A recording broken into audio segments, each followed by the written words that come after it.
என்னோட பையனை அதை எக்ஸ்பெக்ட் பண்ணும்போது பாடினேன். இப்ப நினைக்கும் போது அதெல்லாம் கொஞ்சம் டென்ஷனா தெரியுது.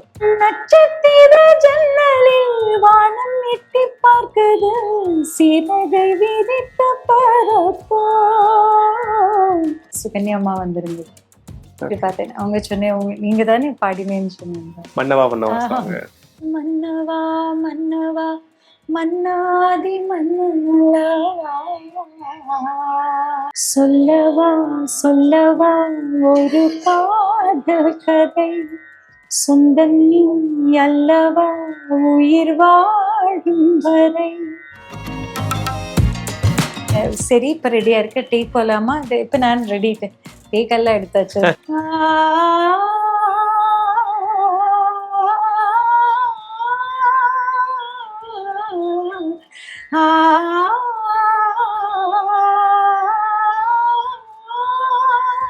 உங்களுக்கு ஒரு வித்தியாசமான பாட்டுன்னு சொல்லிட்டு அந்த எதுக்கு பொண்டாட்டி song.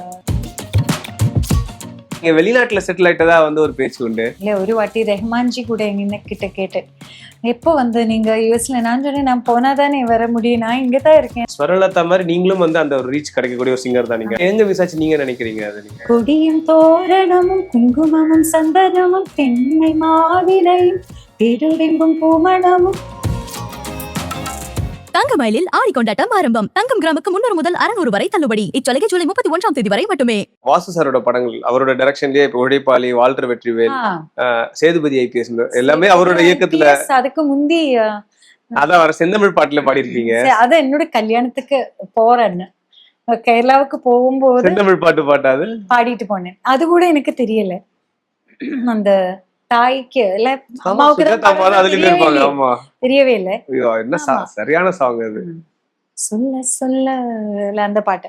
அப்ப அது அன்னைக்குதான் நான் ஊருக்கு கிளம்புற மாதிரி, இது கிளம்புற முடிச்சுட்டு தான் போனேன். அந்த மாதிரி அதுவும் 2 ஜாம்பவான்கள் இணைஞ்சி ஒரு படம் பண்றாங்க. எம்எஸ்வி ஐயாவும் ராஜா சாருங்க இருந்தாரா? நீங்க ரெக்கார்டிங் அப்ப எம்எஸ்வி ஐயா இருந்தாரா? எம்எஸ்வி சார் இருந்தது. ஏன்னா அவரோட இதே மாதிரி அவர் ரொம்ப நிறைய பாடி இருக்கு. அந்த சினிமாவில இந்த மாதிரி இதுல பாடி இருக்கு. அது இல்லாம வெளியில நிறைய மியூசிக் பண்ணியிருந்தால அவங்க நிறைய பிரைவேட் ஆல்பம் பண்ணிருக்கு. அதெல்லாம் நிறைய பாடியிருக்கேன், நிறைய பாடியிருக்கேன். ஏன்னா அவர்கிட்ட போகும்போது எனக்கு ரொம்ப, ஏன்னா ஒரு வாட்டி சொல்லி கொடுக்குது. ராஜா சார்னா அதே மாதிரி கரெக்டா சொல்லி, இவர் அப்படி இல்லை. ஒரு வாட்டி சொல்லிட்டு திருப்பி நம்ம கேட்டேன். அப்புறம் நான் நொட்டேஷன் எல்லாம் கத்துக்கிட்டாச்சு. ஏன்னா அவர் திருப்பி சொல்லும்போது வேற அவங்களுக்கு கற்பனை வந்துட்டே இருக்கு. அவருக்கு சொல்லுவாங்க ஃப்ளாலஸா வந்துகிட்டே இருக்கு. அவருக்கு வந்துட்டே இருக்கு, ஒரு இது மாதிரி இருக்கவே இருக்காது. அப்பா ரொம்ப இது அது ஒவ்வொன்றும் இன்னொரு ரொம்ப அழகா இருக்கு. அப்ப நம்மளுக்கு கன்ஃபியூஷன் ஆயிடு ஏது கரெக்டா பாடணும். அவரோட நிறைய பாடி. ரஹ்மான் சார் வந்து நீங்க பாட வந்த காலகட்டத்துல அவர் அசிஸ்ட் பண்ணிட்டு இருந்தாரு ராஜா சாருக்கு. அசிஸ்டன்ட் ப்ரோகிராமரா இருந்தாரு. அதாவது ப்ரோகிராமரா இருந்தாரு. அது சொல்லுவாரு ஒர்க் பண்ணிருக்காரு. ஒர்க் பண்ணிருக்காரு நிறைய. நான் பாடும்போது மற்ற ரெஹ்மான்ஜி நிறைய வாசிச்சு நிறைய பார்த்திருக்கேன். நிறைய பார்த்திருக்கேன். அது இல்ல, ஏன்னா அவர் வந்து இதே மாதிரி ஒரு இது சொல்லும் போது பிட்ஸ் எல்லாம் ராஜா சார் சொல்லுவாங்கல்ல, அவர் அந்த மானிட்டர் முடிச்சுட்டு அவங்க காம்பினேஷன் மாத்திட்டு நல்லா இம்ப்ரூவைஸ் பண்ணிட்டே இருப்பாங்க. எனக்கு அது கேட்கறதுக்கு ரொம்ப, நான் அதை ஹெட்போன் போட்டுட்டு கேட்டுட்டே இருக்கேன். அவர் ஜிங்கிள்ஸ் பண்ணும்போது நீங்க பாடி இருக்கீங்கல்ல அவருக்கு? ஐயோ நிறைய பாடி இருக்கு. முதல்ல ஜிங்கிள்ஸ் நிறைய அவருக்கு பாடி இருக்கு. அவரோட ஜிங்கிள்ஸ் ஏன்னா எப்போதுமே காலம்பரை எனக்கும் இருக்கும், ரெக்கார்டிங் இருக்கும்.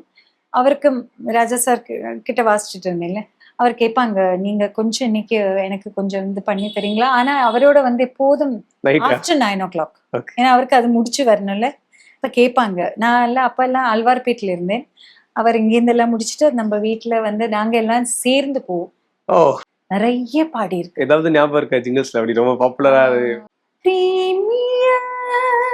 பிரஷர் குக்கர் முந்தி என்ன வருமோ என்னன்னு தெரியல. நிறைய பாடி இருக்கு. இந்த மேங்கோ ஃப்ரூட்டி, அப்புறம் நிறைய இந்த மலையாளத்திலே நிறைய பாடி இருக்கு. ஹிந்தி பாடு மவுண்டன் டியூ அதெல்லாம் நிறைய பாடி இருக்கு. அந்த வரி பார்த்தா தான் எனக்கு ஞாபகம்.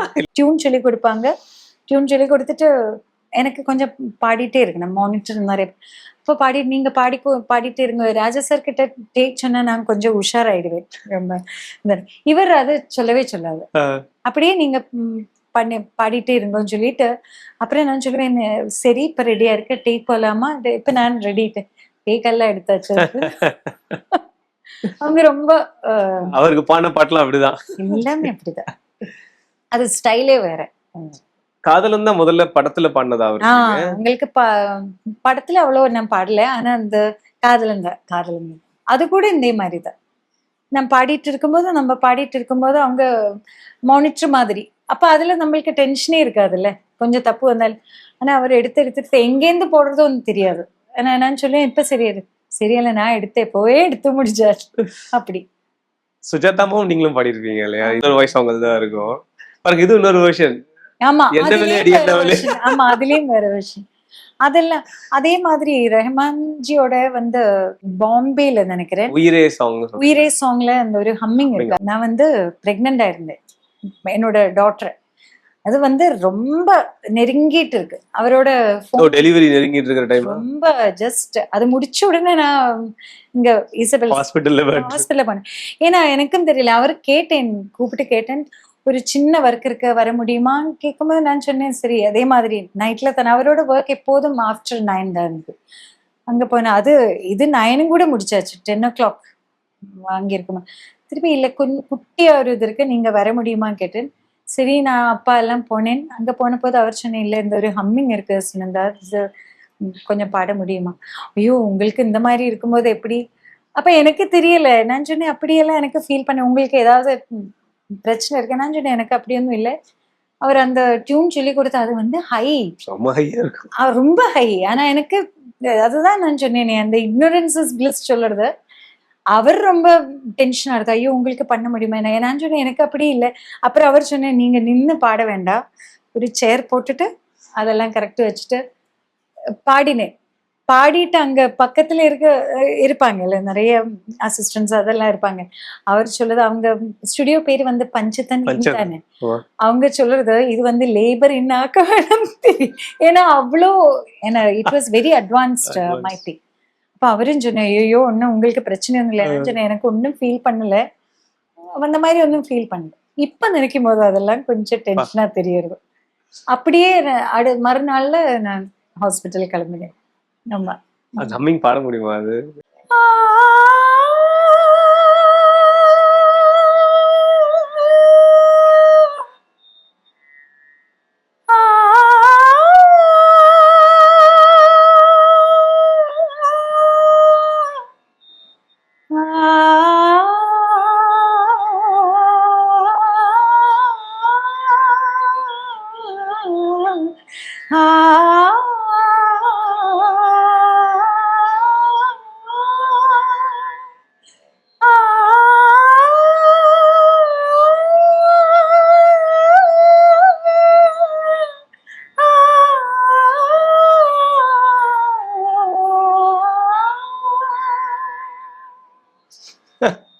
இந்த மாதிரி அவருக்கு இன்னொரு ஒரு டிஃப்ரெண்டான ஒரு ஃபோக் ஸ்டைல்ல வந்து, அவர் ஃபோக் ஸ்டைல் ட்ரை பண்ணது ஃபர்ஸ்ட் டைம் அதான் கிழக்கு சீமையில படத்துல.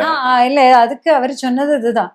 ஏன்னா நீங்க நிறைய எப்ப பார்த்தாலும் நீங்க இந்த தாலாட்டு பாட்டு கேட்டுட்டு உங்களுக்கு ஒரு வித்தியாசமான பாட்டுன்னு சொல்லிட்டு அந்த எதுக்கு பொண்டாட்டி அது கொஞ்சம் வித்தியாசம் இருக்கும்ல. ஐயோ கம்ப்ளீட்டா இந்த மாதிரி அது கூட ஹம்மிங்ல ஆரம்பிச்சுதான் அப்படியே சரணம்லாம் அதெல்லாம் போயிடும். அதனால எனக்கு இந்த வார்த்தை பார்க்கணும், அந்த ஞாபகம் தான் இருக்கு எனக்கு. அது வந்து ஆனா யூஸ்வலா அவங்க ஸ்டைலுக்கு எகெயின்ஸ்டா காலம்பர ரெக்கார்ட் 7:30. அது வந்து நான் ஃப்ரீயா இருக்கும்போது நீங்க கலாமாவும் பாடி இருப்பாங்க. அஜய் சார் தொடர்ந்து நீங்க நிறைய பாடி இருந்தீங்க. 84ல இருந்து கங்கை மரன் சாருக்கும் பாடி இருக்கேன். லேட் 80sல வந்து எஸ்.ஏ. ராஜ்குமார் சார், அவருமே ரொம்ப ஒரு மாதிரி ஒரு யங்ஸ்டர், ஒரு 23, 24லயே ஒரு கம்போசர் ஆயிட்டார் அந்த டைம்ல. அப்ப அவர் மனசுக்குள் மத்தாப்புன்னு ஒரு படம் பண்றாரு. ஏதாவது இருந்தா அங்க எடுக்கலாம்னு. அப்பதான் அப்படி காதல் மைக்கேல் அப்படி எடுக்கல, பூரா அப்படியே பாடிட்டு எடுத்ததுனால எனக்கு கவனம் பூரா இதுலதான் இருந்தது. தங்கச்சின்னு ஒரு படம் சொல்லிட்டு பிலிமோட நேம் போடுவாங்க. அப்பதான் நான் எழுதி வச்சேன், நான் எப்போதும் எழுதி வச்சிருப்பேன், என்ன பிலிம் நல்லா எழுதி வச்சிருப்பேன். அப்ப தங்கச்சி பார்த்தேன். ஏன்னா அந்த பூஜையில அந்த ஃப்ரெஷ்ஷா லைவா நாங்க பாடினேன். பாலு சார் அவங்களோட அவங்க சிஸ்டர் நானும் சேர்ந்து ஒரு பாட்டு, ஏதோ ஒரு போலீஸ் காக்கி, ஏதோ ஒரு போலீஸ் இதுதான், நல்ல பாட்டு. ஏன்னா ஒரு 3 பேரும் சேர்ந்து பாடுற மாதிரி ஒரு பாட்டு. அது பாடினேன். அதுக்கப்புறம் இருக்கிற 3 பாட்டெல்லாம் ட்ராக் மிக்சிங். பட் அகைன் எல்லாமே அவரோட சேர்ந்து ஐ மீன் நீங்களும் சாரும் பாலு சாரும் பாடுற மாதிரி அப்புறம் பாடுதான். நான் ஏன்னா அவருக்கு ஃப்ரீயா இருக்கும்போது நான் சொன்னேன் என்னோட அப்ப எல்லாம் தனித்தனியா எடுக்கிற மாதிரி இல்லை அப்ப கூட. இப்ப டியூட்னாலும் ட்ராக் மிக்சிங் பண்ணுவாங்க, ஆனா 2 பேரும் சேர்ந்து பண்ற மாதிரி. இப்ப நான் அப்படி இல்லையே, நம்மளுக்கு தனியே போய் பண்ணலாம். அப்ப அப்படி இல்லை, 2 பேரும் சேர்ந்து. ஆனா பாலு சார் ரொம்ப பிஸியா இருந்ததுனால அப்புறம் அவங்க சொன்னேன் நான் அவருக்கு கொஞ்சம் ஃப்ரீயா இருக்கும்போது நானும் கொஞ்சம் போயிட்டு பண்ணணும்னு சொல்லிட்டு அப்புறம் ரொம்ப 8 o'clock மேல தான் போய் 3 பாட்டு முடியும் போது ரொம்ப நேரமாச்சு, நைட் ஆச்சு முடிச்சுட்டு. ஆனா ஒரே அடியா 3 பாட்டு முடிச்சுட்டு. 90s கிட்ஸ் ஆஃப்கோர்ஸ் உங்க பசங்களும் 90s கிட்ஸ் தான் அவங்க எல்லாரும். வளர்ந்த காலகட்டத்துல 2000ஸ்ல வளர்ந்த போது இப்போ வரைக்கும் கூட சொல்லலாம் ஒரு மோட்டிவேட்டிங்கான ஒரு சாங்கு, அந்த ஒரு பாட்டுல வாழ்க்கை எப்படி லைஃப்ல முன்னேறான்றது ஒரே பாட்டுல கடத்துற அந்த பாட்டை கேட்டா எப்பவுமே நமக்கு எல்லாரும் அந்த ஒரு எனர்ஜியும் பூஸ்ட் வரும். நட்சத்திர ஜன்னல். ஏன்னா அந்த படமும் சரி, அந்த பர்டிகுலர் அந்த பாட்டும் சரி, சூரியவம்சம் படம் ரொம்ப ஒரு முக்கியமான ஒரு பாட்டு, நிறைய பேருக்கு ஒரு எனர்ஜி கொடுக்கக்கூடிய ஒரு பாட்டு. அது எப்படி நடந்துச்சு? ஏன்னா நீங்க ஆரம்பத்திலே பாடிருக்கீங்க அவருக்கு. பாடிருக்கு ஆரம்பத்திலே தங்கச்சி படத்திலே சொன்னீங்க நீங்க மனசுக்குள் மத்தாப்புலாம் பாடினீங்க. அதுதான் அதே மாதிரி. அதான் வந்து என்னோட பையனை அதை எக்ஸ்பெக்ட் பண்ணும்போது பாடினேன். என்னோட 2வது பையனை எக்ஸ்பெக்ட். அதுதான் எஸ் ஏ ராஜ்குமார் சார் சொன்னேன், ஐயோ இது ரொம்ப மேலே இருக்கு. நட்சத்திர ஜன்னலில்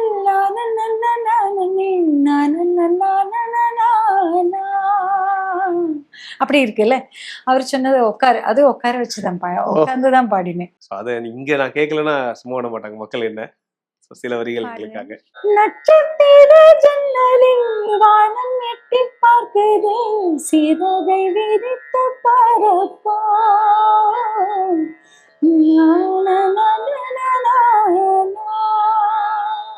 மனோசாரும் நீங்களும் பாடி. மனோசார் ரொம்ப அவர் நின்றுதான் பாடினேன். அவர் பாடி என்ன எனக்கு டென்ஷன் ஆயிருக்குமா? நான் சொன்னேன் எனக்கு டென்ஷனே கிடையாது, உட்காந்து பாடினேன். மேம் அது பெரிய ஹிட் நீங்க சொன்னீங்க பெருசா. நான் மிகப்பெரிய ஹிட் அந்த பாட்டு. படம் வந்து ஆல்மோஸ்ட் 29 years ஆகுது. உங்க பையனோட வயசா இருக்கும். அவரோட வயசுதான். அது அவ்வளோ இப்பயும் அந்த பாட்டு மிகப்பெரிய ஹிட். தமிழ் மக்கள் எல்லாருக்கும் ரொம்ப பிடிச்ச ஒரு பாட்டு அது. உங்களுக்கு தெரிஞ்சது அப்ப ரீசெல்லாம் நீங்க? தெரியல கேட்கும்போது ரொம்ப என்னன்னு சொல்லுது, ரொம்ப கிரேட்ஃபுல், தேங்க்ஸ் தான் சொல்லு, கடவுள்கிட்ட தான் சொல்லு. ஆனா எல்லார்கிட்டையும் கேட்ட எல்லார்கிட்டையும் சொல்லு, அவ்வளவுதான். அதுக்கு செகண்ட் பேபிக்கு அப்புறமா தான் நீங்க குறைச்சிட்டீங்களா பாடுறது நீங்க சினிமால? நான் ஆக்சுவலி சொன்னா நீங்க சொல்ல மாதிரி குறைக்கிற மாதிரி இல்லை. ஆனா நிறைய பேர் என்கிட்ட கேட்டேன், நானா யூஎஸ்ல போயிருக்கா. ஆமா, நீங்க வெளிநாட்டுல செட்டில் ஆயிட்டதா வந்து ஒரு பேச்சு உண்டு. இல்ல ஒரு வாட்டி ரெஹ்மான்ஜி கூட கிட்ட கேட்டேன், எப்போ வந்து நீங்க யூஎஸ்ல? நான் சொன்னேன் நான் போனாதானே வர முடியும், நான் இங்கதான் இருக்கேன். என்னன்னா அப்ப எல்லாம் இந்த மொபைல் அந்த மாதிரி ஒன்றும் இல்லை, கனெக்டிவிட்டி ரொம்ப இதுதானே, லேண்ட்லைன் தானே. இப்போ என்ன யூஎஸ்ல இருக்கு? நான் சொன்னேன் யூஎஸ்ல போகவே இல்லை, இங்கதான். அது எப்படி அது பரவி இருந்ததோ எனக்கு தெரியல. கல்கட்டாவில் என்னோட ஹஸ்பண்ட் கல்கட்டாவில் அப்ப இருந்தேன். பாவம் அவர் அங்க வேலை பண்ணிட்டு இருந்தேன், இங்க வருவாங்க சில சமயம் எல்லாரும் போவாங்கல்ல, அந்த மாதிரி நானும் போயிட்டு இருந்தேன், அவ்வளவுதான்.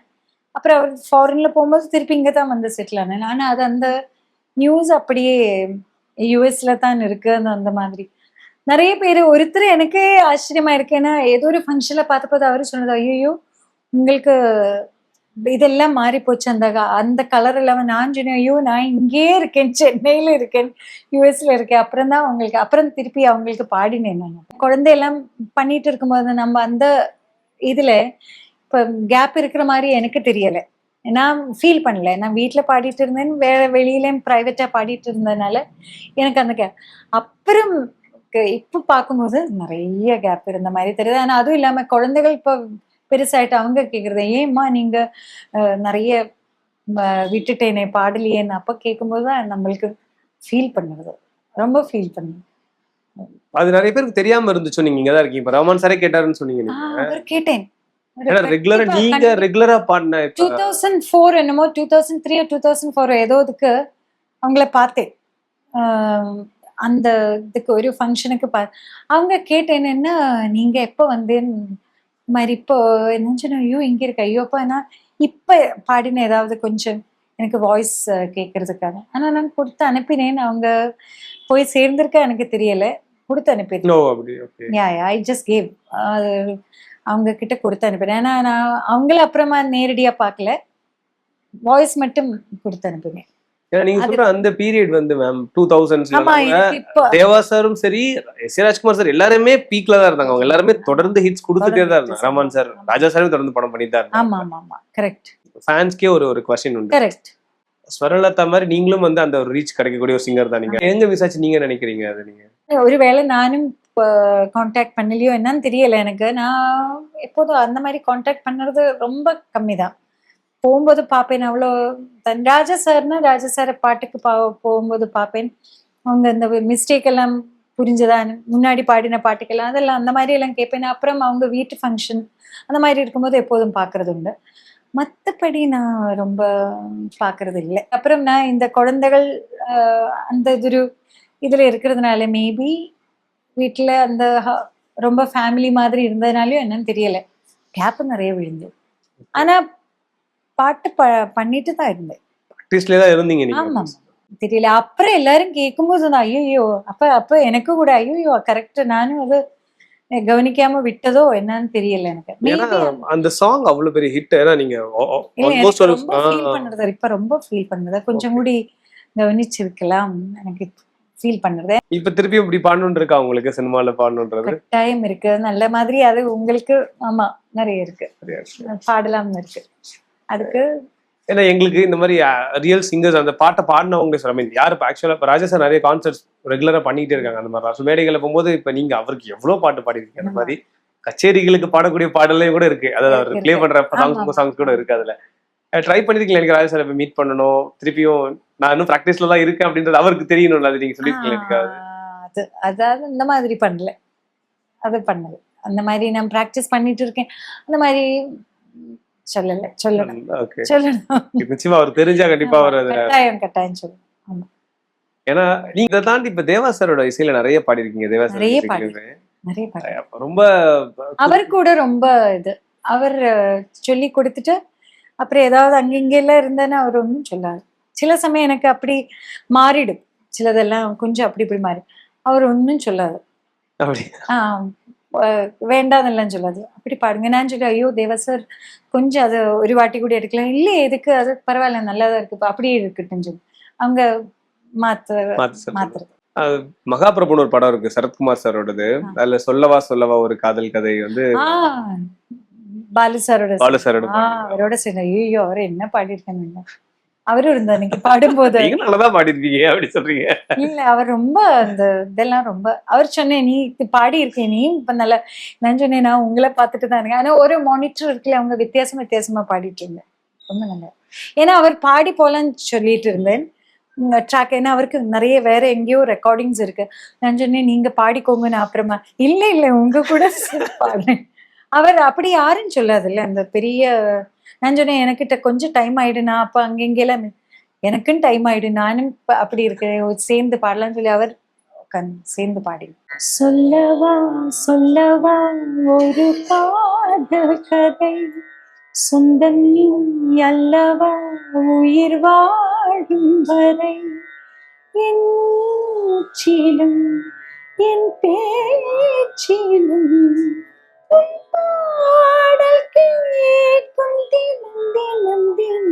அது ஒரு பெரிய ஹிட் அந்த சாங்குமே வந்து அந்த பாட்டு. ஏன்னா அவருக்கு ரொம்ப அது என்னன்னு தெரியல, அவருக்கு ரொம்ப பிடிச்சது அந்த டியூன் ரொம்ப பிடிச்சது. ரொம்ப பிடிச்சது. அந்த படத்துல வந்து சுகன்யா நடிச்சிருப்பாங்க. நான் ஆக்சுவலா ஒரு விஷயம் கேட்கணும். படம் பார்க்கல. ஓகே சுகன்யாவோட படம் தான். மன்னவா சாங் பார்த்துட்டு அவங்களுக்கு ரொம்ப பிடிச்சி உங்ககிட்ட பேசினதை கேள்விப்பட்டோம். உண்மையா அது? சுகன்யா ரொம்ப. நான் ஒரே ஒரு வாட்டி அந்த ராஜா சார் வீட்டுல பாத்திருக்கேன். அந்த குலு வைப்பாங்கல்ல, அப்ப அந்த டைம்ல நான் ஒரு கொஞ்சம் கர்நாடிக் கச்சேரி அவங்க பண்ணுவாங்க. அந்த இதுல நான் கச்சேரி பண்ணும்போது அந்த சுகன்யா அம்மா வந்திருந்தது. அப்படி பார்த்தேன். அவங்க சொன்னேன் நீங்க தானே பாடினேன்னு சொன்னாங்க. மன்னவா சாங் தமிழ்நாட்டுல வந்து டவுன் பஸ் சாங்ஸ் ராஜா சார் தேவா சார் இதெல்லாம் டவுன் பஸ்ல போடுற பாட்டுன்னு. டவுன் பஸ்ல எல்லாம் அப்படி ஒரு பாட்டு வந்து இந்த காலையிலும் மாலையிலும் இது கல்லூரி வந்து நீலான சாங் தேவா சாரோட சாங் ஞாபகம் இருக்கா உங்களுக்கு? அந்த பாட்டு கொஞ்சம் ஞாபகம் இருக்கு. காலையிலும் மாலையிலும் இது கல்லூரி வாசலில் வந்த நிலா புத்தன் புது நிலா நிலா தட்டித்தன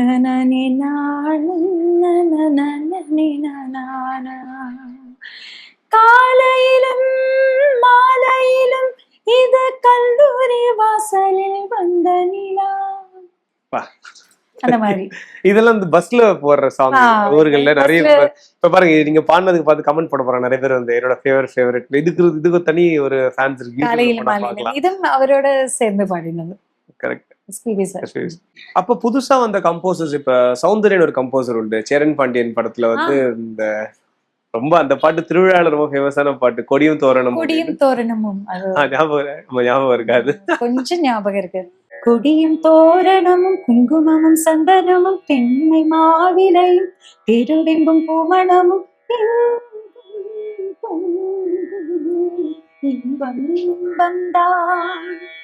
திருவிழாக்கள்ல வந்து நிறைய இந்த பாட்டை போடுவாங்க இங்க தமிழ்நாட்டுல.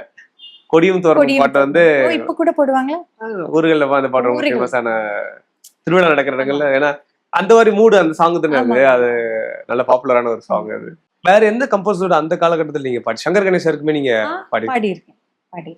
சங்கர் கணேஷ் சார் கிட்ட பாடியிருக்கேன். வி குமார் சார்னு சொல்லிட்டு அவர் ரொம்ப கேபி சாருக்கு ரொம்ப அவரோட ஆரம்ப காலத்துல கே பாலச்சந்திரன் சார் படங்கள் வி குமார் சாரோட ஆல் இண்டியா ரேடியோல நிறைய பாடியிருக்கேன். அவர் இல்லாம இங்க வெளியில ஒரு படம் பண்ணும்போது பாடினேன். சிற்பி சாருக்கு நிறைய பாடியிருக்கேன். தாஸ் சார் சேர்ந்து நிறைய டுவெட்ஸ் பாடியிருக்கேன். அப்புறம் வேற வித்யாசாகர்னு சொல்லி அவருக்கும் பாடியிருக்கேன். மற்ற லாங்குவேஜ்ல நிறைய பாடியிருக்கேன். ஹம்சலேகான்னு சொல்லி கன்னடா கம்போசர். நீங்க தமிழ்லயும் பண்ணிருக்காரு அவர் பண்ணிருக்கல. ரஜினி சார் படத்துக்கே பாடிருக்காரு. பெங்களூர்ல போய் பாடினேன். அதுவும் எஸ்பிபி சாரோட சேர்ந்து கன்னட சாங் நல்ல பாட்டுகள். நீங்க டைரி நோட் பண்ணுவேன்னு சொன்னீங்களா மேம்? எவ்வளவு பாட்டு பாடிருப்பீங்க ஒட்டுமொத்தமா நீங்க பாடினது கணக்கு வச்சிருக்கீங்களா? அந்த கணக்கு மாதிரி நம்பர்ஸ் தெரியுமா எவ்வளவு இருக்குன்னு? எவ்வளவு பாடிருப்பீங்க? எவ்வளவு 1000 songs நம்பர்ஸ் மொத்தமாவா? தமிழ் மட்டுமா? எல்லா லாங்குவேஜ் எல்லாமே நிறைய பாடிருக்கேன். தமிழ்ல ரொம்ப பிஸியா இருந்தேன் அந்த டைம்ல. எந்த லாங்குவேஜ்ல அதிகமா நீங்க பாடினது? எல்லாத்துலயும் பாடிருக்கேன். ஹிந்தி கூட நிறைய பாடிருக்கேன். நீங்க 80s to 90s நிறைய ராஜா சாருக்கு தொடர்ந்து பாடிட்டே இருந்தீங்க. நீங்க ராஜா சாருக்கும் நிறைய வெளியில மேக்ஸிமம் நிறைய சாங்ஸ் அவருக்கு பாடினீங்கல்ல. இப்ப அதுக்கு என்ன காரணம்? ஏன்னா இப்ப வெளியே 2-3 பாடகிகள் பேசும்போது சொல்லுவாங்க, சம்டைம் ராஜா சார் சொல்லுவாங்க தொடர்ந்து நீங்க வந்து எனக்கே பாடுங்க அப்படின்னு சொல்லுவாங்கன்னு சொல்லியிருக்காங்க அந்த மாதிரி சிங்கர்ஸ் வந்து. உங்களுக்கு அப்படி ஏதாவது இருந்துச்சு அவர்கிட்ட? அவர் சைட்ல இருந்து அப்படி ஏதாவது வந்ததா? அப்படியே இல்ல. அவர் அப்படி எல்லாம் சொன்னது இல்ல. பாட அவங்க அப்படி சொன்னது என்கிட்ட எனக்கு அப்படி இது இல்ல.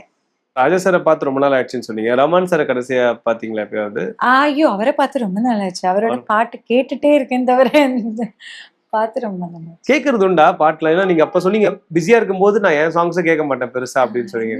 நான் கேட்பேன், மிஸ்டேக்ஸ் தெரியும். எனக்கு என்னன்னு சட்டுன்னு அதுதான் வரும். அப்ப எப்போதும் மனசுல ஐயோ இன்னும் கொஞ்சம், இப்ப கூட நான் இப்ப சொன்னேனே எனக்கு அது திருப்பி வந்துட்டே இருக்கு. இன்னும் கொஞ்சம் கூட நல்லா கேக்குறீங்களா? இப்பெல்லாம் நீங்க என்னோட பாட்டுல நான் அதை இம்ப்ரூவ் பண்ணிட்டு இருக்கேன். ஏன்னா எப்படி அது நம்ம கொஞ்சம் கூட அந்த பாட்டு ஆச்சு. அதுதான் கேக்குறேன். நீங்க பாடின பாடல் கேக்குறது ஒண்ணுமே பண்ண முடியாது. இனி எப்படி கொஞ்சம் கூட நம்ம பாலிஷா இருக்கலாம், கொஞ்சம் கூட எக்ஸ்பிரஷன் கொடுக்கலாம், அந்த மாதிரி எல்லாம். இது நீங்க லேர்னிங்காக சொல்றீங்க. நான் வந்து நாங்கெல்லாம் கேக்குறோம்ல அது மாதிரி மத்தவங்கள பாட்டு நிறைய கேட்பேன். இப்ப மியூசிக் கேக்குறீங்களா? இப்ப ஏன்னா அது தேங்க்ஸ் டு மை சன், என்னோட பையனும் பொண்ணும். அவங்க எல்லாம் நிறைய கேட்பாங்கல்ல. இப்ப இருக்கிற எல்லாரோட இல்லைன்னா எனக்கு ஒண்ணுமே தெரியாது. இப்ப இருக்கிற எல்லா எல்லாமே ஏன்னா அவங்க வந்து கேட்க வச்சிருவாங்க. பையன் சொல்லுவாங்க, அம்மா இது கேளுங்க, இது புதுசா இருக்குன்னா அது all credit goes to my son. உங்களோட மகள் அவங்களோட பேர் சொல்லுங்க. ஒரு பையன் ஒரு பொண்ணு இல்லையா உங்களுக்கு? மகள். எனக்கு ஃபர்ஸ்ட் வந்து மகள். அவள் வந்து காயத்ரி. அவ கூட ரொம்ப காலேஜ்ல எல்லாம் இருக்கும்போது நிறைய அந்த ட்ரெண்டியான அந்த டைம்ல என்னெல்லாம் ட்ரெண்டா இருக்குமோ அது வந்து அவங்க சொல்லுவாங்க என்கிட்ட. அது மாதிரி அவங்க காலேஜ்ல கூப்பிடும்போது அந்த பாட்டெல்லாம் என்ன பாட வைப்பாங்க. 2 பேருமே எனக்கு 2 கண் மாதிரி, பொண்ணும் பையன். ரொம்ப பொன் பேரு காயத்ரி. ஆனா அவங்க கல்யாணம் பண்ணிருக்க. இப்ப கூட அவ இப்ப பிரைவேட்டா எல்லாருக்கும் பண்ணலாமே, அவ பிரைவேட்டா எல்லாமே என்னமோ பண்ணிட்டு இருக்கு ஆன்லைன்ல, இன்ஸ்டா எல்லாம் இருக்குல்ல, அந்த மாதிரி பண்ணிட்டு இருக்கு. இவன் வந்து சுஷாந்த். உங்களுடைய கணவர் பத்தி சொல்லுங்க. அவர் எவ்வளவு சப்போர்ட்டிவா இருந்திருக்கு? ஏன்னா கல்யாணத்துக்கு அப்புறமா நீங்க பாடிட்டு தான் இருந்தீங்க. ஆமா கல்யாணம் கேப். நார்மலா வந்து ஹஸ்பண்ட்ஸ் அலோவ் பண்ணுமா? ஏன்னா வந்து டெலிவரி நெக்ஸ்ட் டேவே இருக்கும்போது வந்து அந்த மாதிரி அந்த டெலிவரி டைம்ல அவர் இல்ல. ஆமா அவர் வந்து லிபியால இருந்தது. ஓகே. அதில் ஃபர்ஸ்ட் பொண்ணோட வந்து கல்கட்டாவில் இருந்து, செகண்ட் வந்து இங்கே லிபியால இருந்து வந்தேன். ஆப்பிரிக்கால ஆமா லிபியால இருந்து வந்தேன். இங்க வந்த பிறகும் அவர் ஆபீஸ்ல போவாங்க தவிர அது இதுக்கெல்லாம் ரொம்ப அலோவ் பண்ணுவாங்க. எவ்வளவு சப்போர்ட்டிவா இருந்திருக்காரு? நீங்க இந்த சைடு சொல்லிட்டீங்க, அதர் சைடு சப்போர்ட்டிவா. சப்போர்ட்னா பாடுறதுக்கு அவங்களுக்கு ரொம்ப ஒன்றும் பிரச்சனை ஒன்றும் இல்லை. ஆனா ரொம்ப இந்த ரெக்கார்டிங்கெல்லாம் வரது ஒன்றும் அந்த மாதிரி எல்லாம் இல்லை. வரதெல்லாம் ரொம்ப ரேர் தான். இவ கல்யாணத்துக்கு முந்தி அம்மா அப்பா அப்படி அம்மா அப்பான்னு அம்மா எல்லாம் தெரியல எனக்கு ரொம்ப. இப்போ அவங்களுக்கு வயசாச்சு. அப்பா is with me but he's not in physical thing. Always his blessings are there. But அப்பாவும் அம்மாவும் ரொம்ப அதே மாதிரி. என்னோட 2 பிரதர்ஸ்னா ரொம்ப ஏன்னா எப்படி அது இப்ப இங்கதான் இருக்கேன். ஆனா கூட அந்த டேஸ்ல எப்போதும் ஒரு வெரி நோஸ்டாலஜிக் ரொம்ப அப்படி வாய்ஸுக்கெல்லாம் ரொம்ப பார்ப்பாங்க. வாய்ஸ் ரொம்ப கத்த விடாம எல்லாம் நான் கத்துறதும் இல்லை. ரொம்ப எனக்கு அந்த நேச்சர் கிடையாது. ஆனா ரொம்ப பார்ப்பாங்க. அந்த மாதிரி கிடைக்கிறது இட்ஸ் கடவுளோட பிளெஸிங்ஸ். எனக்கு அத்தனை வரைக்கும் நீங்க கேட்ட இல்லைன்னா அவங்க கூட இருக்கும்போது ரொம்ப வேற ஒன்னும் பார்க்க வேண்டாம். ஒன்லி மியூசிக் பாட்டு மட்டும்தான். ஏன்னா ரொம்ப பிஸியும் ஆயிருந்தேன் அந்த டைம்ல. இந்த மாதிரி ஒரு இது இல்லைன்னா சப்போர்ட் இல்லைன்னா பாட முடியாது. கஷ்டம். இப்ப எனக்கு தெரியுமே நல்ல வித்தியாசம் தெரியும் எனக்கு. அப்போ அந்த அம்மா அப்பாவுக்கு சொல்லாம இருக்க முடியல. அதே மாதிரி என்னோட பிரதர்ஸ் அவங்க தான் ஸ்டுடியோக்கெல்லாம் எடுத்துட்டு போவாங்க. எல்லாத்துக்கும் அவங்க தான் கூட அழைச்சிட்டு போவாங்க. அதை 2 பேரும் ஒர்க் பண்ணுறவங்க. ஆனா எப்படியோ அதெல்லாம் லீவ் எடுத்துட்டோம். இல்லைன்னா அப்புறம் இல்லைன்னா அம்மா அப்பா இல்லைன்னா யாராவது ஒருத்தர் இருப்பாங்க. எல்லாருமே உங்களோட சப்போர்ட் சிஸ்டம் ரொம்ப ரொம்ப கொஞ்சம் இல்லை, ரொம்ப நிறைய இருக்கு முழுசா. இல்லைன்னா ஒன்னும் பாட முடியாது. ரொம்ப ரொம்ப நன்றி. ஆனா நிச்சயமா இப்ப உங்களுடைய ரசிகர்கள் எல்லாருமே இந்த இன்டர்வியூ பார்த்து ரொம்ப சந்தோஷப்படுவாங்க உங்களை. ஏன்னா திருப்பி பாடின கட்டாயம் கண்டிப்பா கண்டிப்பா அது இன்னும் ஒரு மகிழ்ச்சியான விஷயம். நானும் தயாரா இருந்து போய் பார்க்கணும். அதுதான் தயாரா தான் இருக்கேன். ஆனா தெரியல அவங்களுக்கும் அது படணும்ல. அதுதான் நிச்சயமா. அதுதான். ரொம்ப நன்றி மேம். ரொம்ப நன்றி. உங்களுக்கு கூட எனக்கும் அது ரொம்ப ரொம்ப ரொம்ப ரொம்ப சந்தோஷம். உங்க கூட பகிர்ந்ததுல எனக்கு என்னமோ தெரிஞ்சு கொஞ்சம் சில தப்பெல்லாம் வந்திருக்கும். அதுக்கு கொஞ்சம் ரொம்ப மன்னிச்சுட்டு. தமிழக மக்களின் அபிமான தங்கமயிலில் ஆனந்தம் பொங்கும் பொன்னான ஆடி கொண்டாட்டம் தொடங்கியாச்சு. தங்கம் கிராமுக்கு 300 முதல் 600 வரை தள்ளுபடி. இச்சலுகை ஜூலை 31 வரை மட்டுமே. தங்கம் வாங்க தங்கமயிலுக்கு வாங்க.